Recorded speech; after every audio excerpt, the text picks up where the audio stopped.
My heart was beating so loudly that I was afraid someone might hear it through the cleaning uniform I was wearing. The elevator doors opened, revealing the luxurious lobby of Emprendimiento Silvera, the company my father had built from scratch and which now, ironically, I had inherited. I, Marina Silvera, heiress to a business empire, was about to enter my own building dressed as a cleaning lady. The irony of the situation didn't escape me, but I knew it was necessary. My father's last words echoed in my mind. Marina, not everything is what it seems. Find out the truth. With trembling hands, I pushed my cleaning cart out of the elevator. The smell of cleaning products mingled with the aroma of expensive coffee and expensive perfumes. Hurried executives passed me by without giving me a second glance. It was as if I was invisible, and for the first time in my life, I was grateful for that. As I cleaned the huge glass windows overlooking the city, I watched the reflection of the employees. Familiar faces from meetings and corporate events now completely ignored me. It was disconcerting and liberating at the same time. That's when I saw him. Carlos Mendez, my father's right-hand man and the company's current interim CEO. He crossed the lobby with firm steps, talking animatedly on the phone. Something about his demeanor bothered me. He seemed different, more confident, perhaps? Or was he smug? I leaned closer, pretending to wipe away a non-existent stain, trying to catch fragments of the conversation. Yes. Everything is going according to plan. The girl has no idea. His words were cut off as he entered his private office, closing the door behind him. My stomach churned. What was he talking about? What was this plan? And why shouldn't I, the girl, know? At that moment, as the morning sun shone through the glass I had just cleaned, I realized that my father was right. There was much more going on behind the scenes at Emprendimiento Silvera than I could have imagined. With renewed determination, I squeezed the handle of my squeegee. I had joined that company as a cleaner, but I swore to myself that I wouldn't leave until I found out the whole truth, no matter how dirty things got. Little did I know that I was about to embark on the greatest adventure of my life, a journey that would test not only my intelligence and courage, but also my heart. The clock in reception ticked 10:30 p.m. when I finally got a moment alone. The once bustling corridors were now silent, lit only by the dim light of the emergency lamps. My disguise as a cleaner allowed me to stay late without arousing suspicion. With my heart racing, I sneaked into Carlos Mendez's office. The scent of his expensive perfume still hung in the air. My hands trembled as I rummaged through his desk drawers, looking for any clue that might explain his suspicious conversation. That's when I found it. Hidden under a pile of financial reports was a brown envelope. Inside were documents that made my blood run cold. They were contracts for the sale of shares, but not just any shares. They were my shares, the ones my father had left to me. How is this possible? I muttered to myself, feeling a mixture of anger and confusion. I had never authorized the sale of any shares. I read on and discovered something even more alarming. There was a plan underway to dilute the value of the company's shares, making them worth a fraction of their real value. And all this was to happen before I could officially take control of the company. Suddenly, I heard footsteps in the corridor. My heart almost stopped. I quickly took pictures of the documents with my cell phone and put everything back exactly as it was. I barely had time to hide behind a large ornamental plant when the door opened. It was Luciana, Carlos' secretary. She came in, grabbed something from the desk, and left quickly. I waited a few more minutes, my heart beating so hard that I feared it might give me away. When I finally left the office, my mind was in turmoil. What I had discovered was just the tip of the iceberg, I was sure. But how could I, a so-called cleaner, investigate further without arousing suspicion? That's when I had an idea. Tomorrow was general cleaning day on the 13th floor, the executive floor. It would be my chance to listen in on conversations, observe behavior, and, who knows, find out more about this sinister plan. As I left the building that evening, the cold breeze from Sao Paulo hit my face, as if waking me up to the reality of the situation. I was no longer just Marina, the reluctant heiress. Now, I was an undercover detective, fighting to save my father's legacy. I looked up at the towering building that bore my family's name. The city lights reflected in the windows, like thousands of urban stars. At that moment, I made a silent promise to my father and to myself. I would go all the way. I would find out the truth, no matter what the cost. Little did I know that the next day would bring even more shocking discoveries and dangers that I could never have imagined. The sun had barely risen when I entered the Imprendimento Silvera building the next morning. My cleaning uniform felt like it weighed a ton, laden with the secret I had discovered the night before. As I pushed my cleaning cart into the elevator, a familiar voice called out to me. "Hey you, what's your name?" I froze for a moment, fearing that I had been discovered. But as I turned around, I saw Rodrigo, the young intern from the IT department. He looked at me with a friendly smile. "Maria," I replied, remembering the false name I had chosen. "I'm new here. Nice to meet you, Maria." "I'm Rodrigo," he said, holding out his hand. "Are you going to the 13th floor? I can help you with the trolley." I hesitated for a moment, but accepted his help. On the way up, Rodrigo talked animatedly about his work, his aspirations, and company gossip. "You know, Maria, things have been strange around here since Mr. Silvera passed away," he commented, lowering his voice. "The people on the 13th have been agitated, meetings behind closed doors. There's something in the air." My heart raced. Could Rodrigo be an ally? Arriving on the 13th floor, I thanked him for his help and began my cleaning. In fact, I was on high alert, trying to pick up any relevant information. That's when I heard excited voices coming from a meeting room. I recognized them immediately, Carlos Mendez and Luciana, his secretary. "We have to act fast," Carlos was saying. "If the Silvera girl finds out what we're doing before we take full control, everything will be lost." Luciana replied, her voice trembling. "But Carlos, that's not right. Mr. Silvera trusted you." "Mr. Silvera is dead," Carlos interrupted abruptly. "And I'm not going to let some spoiled brat destroy everything I've built." I felt my blood boil. How dare he talk about my father like that? And me? I was so engrossed in the conversation that I didn't notice Rodrigo approaching. He looked at me curiously. "What's up, Maria? You look pale." At that moment, I made a risky decision. Something about Rodrigo inspired my confidence. "Rodrigo," I whispered, "I need to tell you something, but not here." We met at the end of the day in a discreet cafe near the building. With my heart in my mouth, I told him the whole truth: who I was, why I was undercover, and what I had discovered. To my surprise, Rodrigo wasn't shocked. On the contrary, his eyes shone with determination. "Marina, I always suspected that something strange was going on," he said. "Count me in. Let's unmask these scoundrels together." That night, as I walked home, I felt a mixture of fear and hope. I was no longer alone in this battle. I had an ally, a friend. But as the days went by and our investigations progressed, I would begin to realize that not everything was as it seemed, and that friendships, like secrets, could be more complex and dangerous than I had ever imagined. The weeks passed, and my partnership with Rodrigo grew stronger. Together, we began to unravel the dark secrets that hung over Imprendimento Silvera. But nothing prepared us for what we would discover on the infamous 13th floor. It was a Friday night.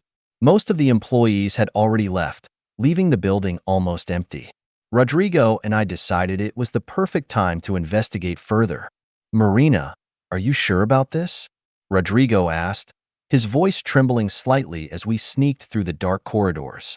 "We have to do this, Rodrigo," I replied, trying to sound more confident than I felt. "It's our best chance of finding out what's really going on." Using Rodrigo's IT access, we managed to get into restricted areas on the 13th floor. That's when we noticed something strange, a door that wasn't on any of the building's plans. "That shouldn't be here," muttered Rodrigo, frowning. With our hearts racing, we tried to open the door. It was locked, of course, but years of fiddling with locks on my grandfather's farm had finally proved useful. After a few tense minutes, we heard the satisfying click of the lock giving way. What we found inside stunned us. It was a room full of state-of-the-art servers and computers. On the screens, graphs and numbers flashed incessantly. "My God!" exclaimed Rodrigo, his eyes wide. "That's a high-frequency trading system. They're manipulating the market." While Rodrigo was examining the computers, something caught my eye. In one corner of the room, there was a bookcase, and on it, a framed photo of my father with Carlos Mendez. They looked so young, so friendly. "Rodrigo, look at this," I called out, showing him the photo. He moved closer, studying the image. "It looks like they were close," he commented. "They were," I replied, feeling a lump in my throat. Carlos was like an uncle to me. I can't understand how he could. Suddenly, we heard footsteps in the corridor. Someone was coming. "Quick," I whispered, pulling Rodrigo behind a large server. The door opened and Carlos Mendez walked in, followed by a man I had never seen before. They looked agitated. "We need to speed up the process," said the stranger. "The Silvera girl is getting too curious." Carlos sighed heavily. "I know. I never thought it would come to this. Silvera was my friend. But friends don't matter in business, Carlos," the other man interrupted coldly. "You know what needs to be done." They continued talking, but their voices were drowned out by the sound of my own heart beating in my ears. What were they planning? And who was that mysterious man? After they left, Rodrigo and I waited a few minutes before coming out of our hiding place. "Marina," Rodrigo said, his voice serious. "This is much bigger than we thought. We need to be extremely careful from now on." I nodded, feeling the weight of the situation. "You're right, but we can't stop now. We need to find out who that man is and what exactly they're planning." As we sneaked out of the 13th floor, one thing became clear. The mystery was far from solved, and each new discovery seemed to lead us deeper into a labyrinth of lies, betrayals, and secrets. Little did I know that the most shocking revelations and the deadliest dangers were yet to come. The days following our discovery on the 13th floor were a whirlwind of emotions and new information. Rodrigo and I met secretly whenever possible, exchanging discoveries and theories. One particularly tense afternoon, I was cleaning up near Carlos' room when I heard a heated discussion. I recognized the voice of the mysterious man we had seen in the secret room. "Carlos, you're getting soft," the man growled. "If you can't control the situation, we'll have to take more drastic measures." A shiver ran down my spine. Drastic measures? What could that mean? Carlos replied, his voice trembling. "Fernandez, we can't just— She's Silvera's daughter. For God's sake." Fernandez. At last I had a name for the mysterious face. "Sentimentality has no place in business, Carlos," Fernandez retorted coldly. "You knew what you were getting into when we started this." Just then, I heard footsteps approaching the door. I quickly pretended to be busy cleaning the floor. The door opened and Fernandez stepped out. Our gazes met for a moment, and I felt a chill in my stomach. There was something in his eyes, something cruel and calculating. As soon as he walked away, I ran to find Rodrigo. "Rodrigo," I gasped when I found him. "I've discovered the mysterious man's name. It's Fernandez. And from what I hear, they're planning something really serious." Rodrigo frowned, typing rapidly on his computer. "Fernandez? Wait a minute. I think I've heard that name before." After a few minutes of frantic searching, Rodrigo let out an exclamation of surprise. "Marina, look at this." On the screen, I saw an old photo. In it were my father, Carlos, and a man I recognized as Fernandez, much younger. The caption read, "Entrepreneurs of the Year. Silvera, Mendez, and Fernandez celebrate a successful partnership." They were partners, I muttered, feeling my world spin. But why didn't my father ever mention Fernandez? Rodrigo continued researching, and we discovered that, years ago, there was a scandal involving Fernandez. He was accused of fraud and market manipulation, but the charges mysteriously disappeared. "Marina," Rodrigo said, his voice serious, "I think your father may have found out something about Fernandez. Maybe that's why." He didn't need to finish the sentence. The implication hung in the air, heavy and frightening. At that moment, I heard my name called. It was Luciana, Carlos' secretary. "Maria," she said, using my false name. "Mr. Mendez wants to see you in his office. Now." I exchanged a worried glance with Rodrigo before following Luciana. My heart was beating frantically. Carlos had never called me before. Had he found out? As I entered Carlos' office, I was taken aback by his expression. He looked worried, tired. Maria, he began. Or should I say, Marina? My blood ran cold. He knew. Don't worry, he continued, seeing my panicked expression. I always knew it was you. Your father. He told me about this crazy plan of his before. Carlos hesitated, and I saw tears in his eyes. Marina, there's a lot you need to know. About your father, about Fernandez, about me. But it's not safe to talk here. Meet me tonight at the cafe on the corner. At 10 p.m. Come alone. I left the office in a daze, my mind spinning with possibilities. What did Carlos have to tell me? Could I trust him? One thing was certain.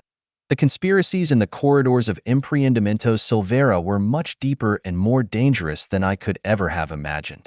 And I was about to dive even deeper into this sea of secrets. The clock struck 9:55 p.m. when I arrived at the cafe. My heart was beating so loudly that I could hear it echoing in my ears. I chose a table in the corner, from where I could see the entire entrance. At 10 p.m. sharp, Carlos walked in. He seemed nervous, constantly looking over his shoulder. When he saw me, he hurried towards me. Marina, he whispered, sitting down, we don't have much time. I need to tell you everything.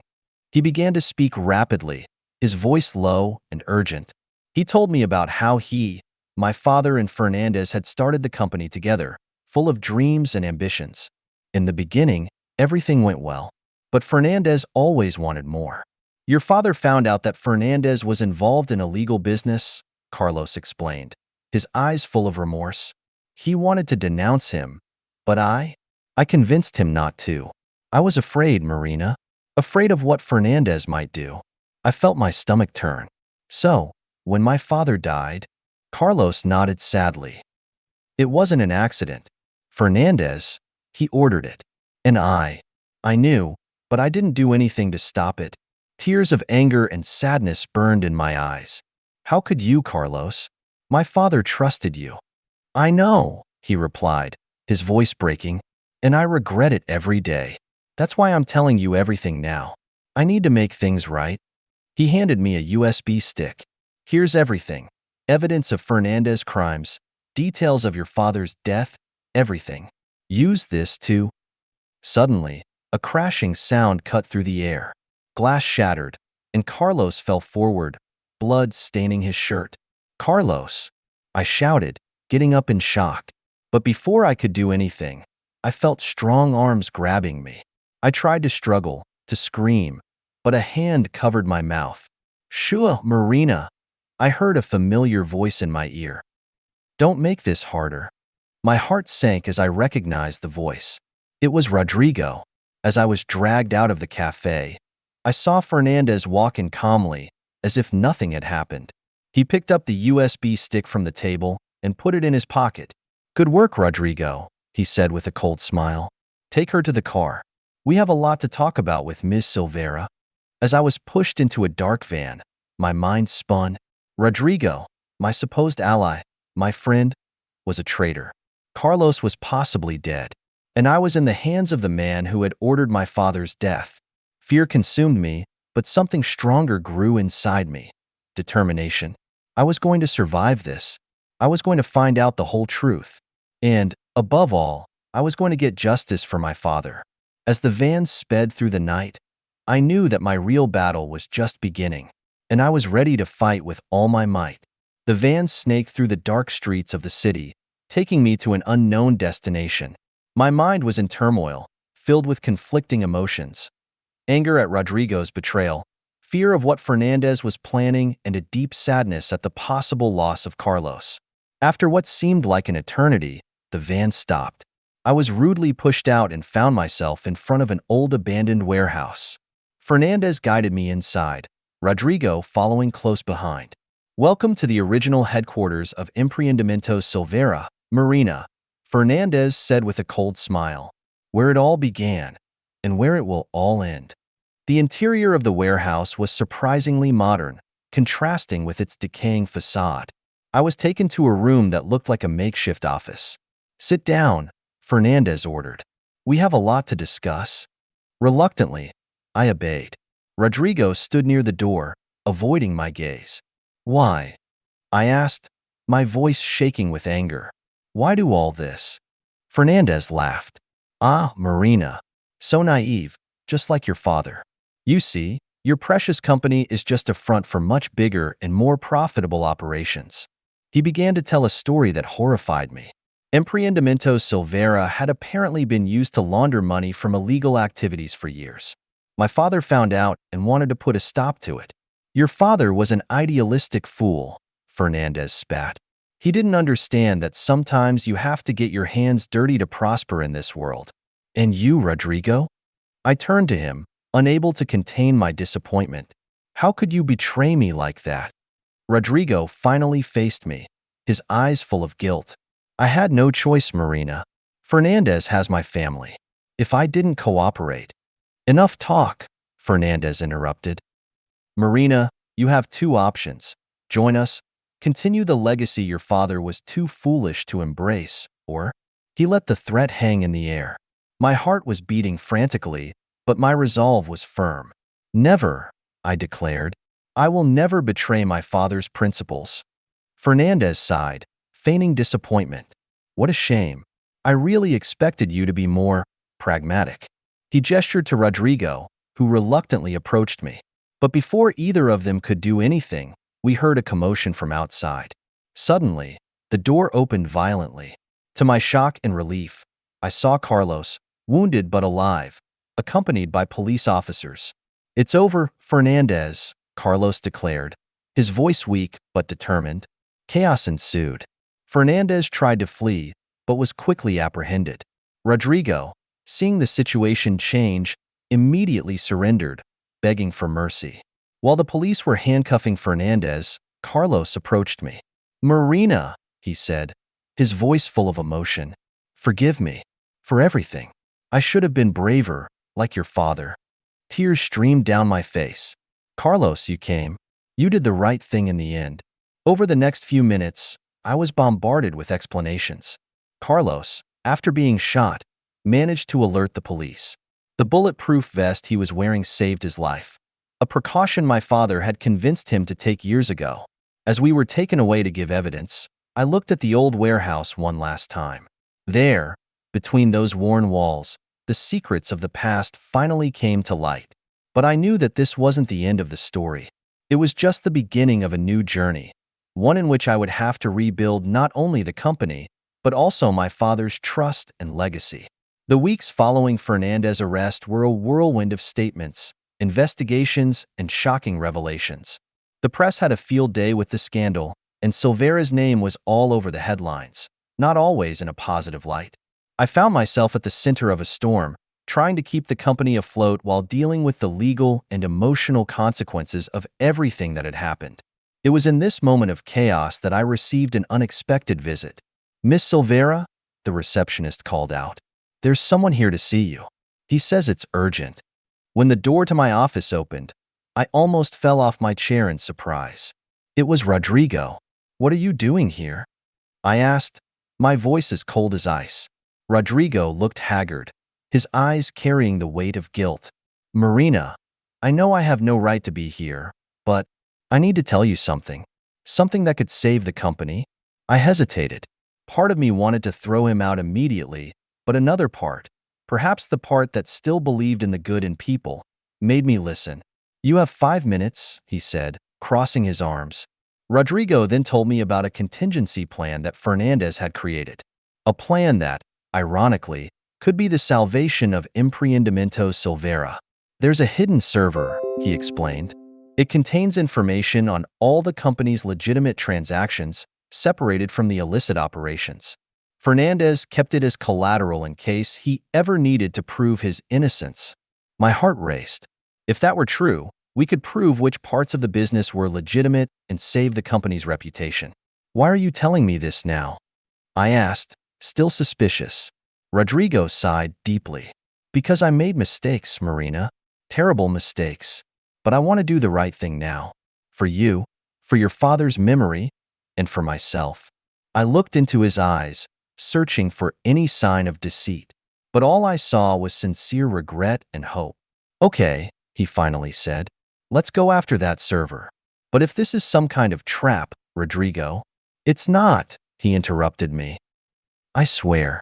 Over the next few hours, Rodrigo and I worked tirelessly, scouring the company's systems for clues.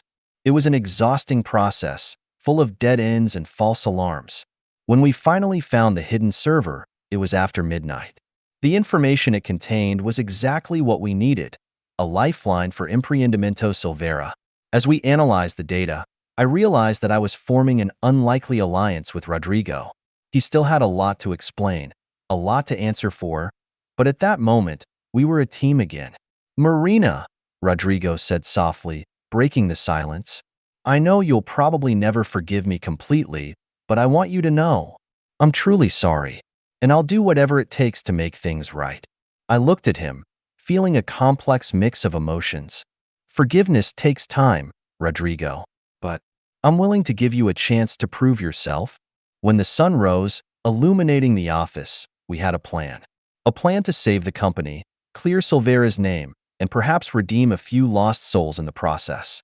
I knew the road ahead would be difficult, full of legal and emotional obstacles. But for the first time in weeks, I felt a spark of hope. With unlikely allies and a renewed determination, I was ready to face whatever came. My father's legacy, the company's future, and my own growth journey depended on it. And I would not disappoint. The days following the discovery of the secret server were a roller coaster of emotions and frenetic activity. Rodrigo and I spent countless hours analyzing the data, separating the wheat from the chaff in the company's operations.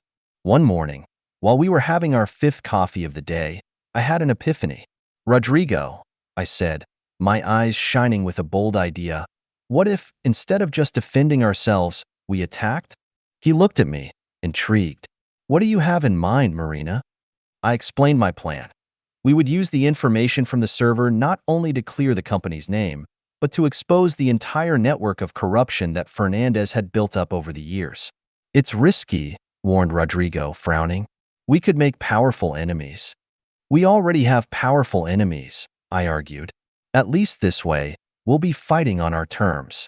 After hours of debate and planning, we decided to go ahead.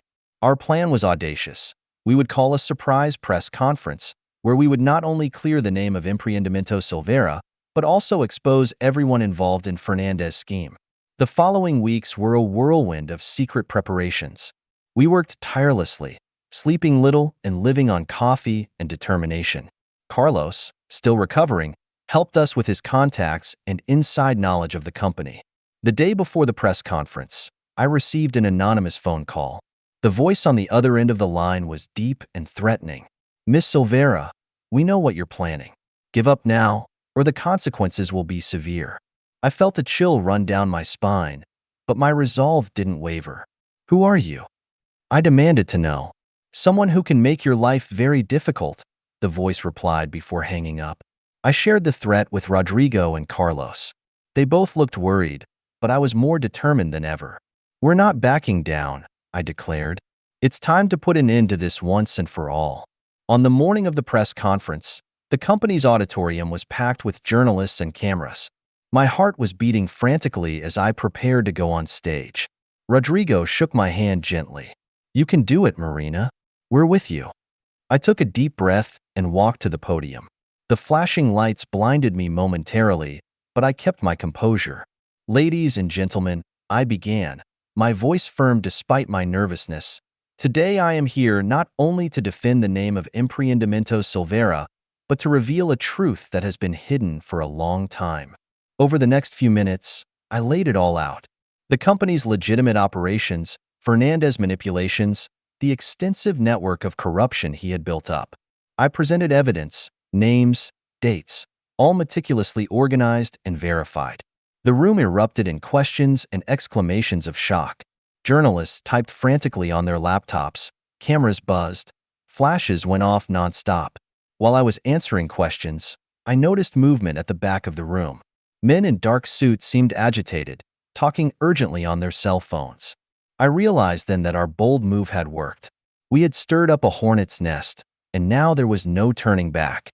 At the end of the press conference, exhausted but triumphant, I was approached by a familiar figure. It was the delegate who had led Fernandez's arrest. "Miss Silvera," he said, his tone a mixture of admiration and concern, "you've just started the biggest corporate scandal of the decade. I hope you're prepared for what lies ahead." I looked at Rodrigo and Carlos, who were standing next to me, and then back at the delegate. "We are prepared," I said with conviction, "and we'll do whatever it takes to see justice done." As we left the auditorium, surrounded by security guards and under the watchful eye of the press, I knew we had crossed a point of no return. The risky plan was in motion, and now all we had to do was face the consequences, whatever they might be. The weeks following the press conference were a real hurricane. Emprendimiento Silvera was in the eye of the hurricane of one of the biggest corporate scandals in the country's recent history. My face was on every magazine and newspaper cover, sometimes portrayed as a brave heroine, sometimes as a naive young woman who didn't know what she was getting into. But the real test was yet to come, the board meeting. On the morning of the meeting, I adjusted my impeccable suit in front of the mirror, trying to look more confident than I felt. Rodrigo knocked softly on my office door. "Ready for battle?" he asked, a tense smile on his face. I nodded, picking up my briefcase. "As ready as I can be." We entered the meeting room, where the members of the council were already seated, their faces a mixture of apprehension and hostility. I recognized several of them from the photos we had discovered, Fernandez's allies who had benefited from the corruption scheme. "Miss Silvera," began the chairman of the board, his voice icy, "your recent actions have put this company in an extremely precarious position. We demand explanations." I took a deep breath, remembering all the nights I had spent preparing for this moment. "Gentlemen," I began, my voice firm, "I understand your concerns, but what I did was necessary to save not only the reputation of this company, but its very existence." Over the next few minutes, I presented a detailed report of everything we had uncovered, including evidence of the participation of some board members in the illicit activities. The room erupted in shouts and accusations. One of the counselors, red with anger, pointed his finger at me. "You're just a silly girl playing at being an executive. You have no idea of the forces you're dealing with." It was at that moment that Carlos, who until then had been silent, stood up. "Gentlemen," his voice cut through the tumult like a knife, "I've worked alongside Antonio Silvera for decades. His daughter may be young, but she has the same integrity and vision that made this company what it is today." The silence that followed was deafening. I took the opportunity to present my plan for restructuring the company: total transparency, new governance systems, and a complete overhaul of the board. "You have two options," I concluded, looking everyone in the eye. "You can join us in this new era of integrity, or you can leave. The choice is yours." The next few hours were intense, with heated debates and tense negotiations. But in the end, we achieved a victory. The majority of the council agreed to the proposed changes, and those who refused were asked to leave. When we finally left the meeting room, it was already evening. Rodrigo put his hand on my shoulder. "You were amazing in there, Marina. Your father would be proud." I felt tears forming in my eyes, but I held them back. "Thank you, Rodrigo. But our fight is far from over." Carlos approached, a tired smile on his face. "You both need to rest. Tomorrow will be another day of battle." As we left the building, under the curious gaze of the employees who had stayed late, I knew we had won an important battle. But the war to clear the name of Emprendimiento Silvera and honor my father's legacy was far from over. However, for the first time since all this madness began, I felt truly confident. With loyal allies by my side and the truth as our most powerful weapon, I was ready to face any challenge that came my way. The sun had barely risen when my phone rang. It was Rodrigo, his voice urgent and breathless. "Marina, turn on the TV now. Channel 12. With my heart racing, I picked up the remote control and tuned in to the channel indicated. My eyes widened at what I saw. On the screen, Fernandez, handcuffed and escorted by police officers, was being led out of his mansion. The reporter narrated frantically. "In a shocking twist, new evidence has emerged linking businessman Alexander Fernandez to an extensive network of corruption and money laundering. Sources claim that this evidence was provided anonymously to the authorities." I turned off the TV, my mind spinning. "Rodrigo,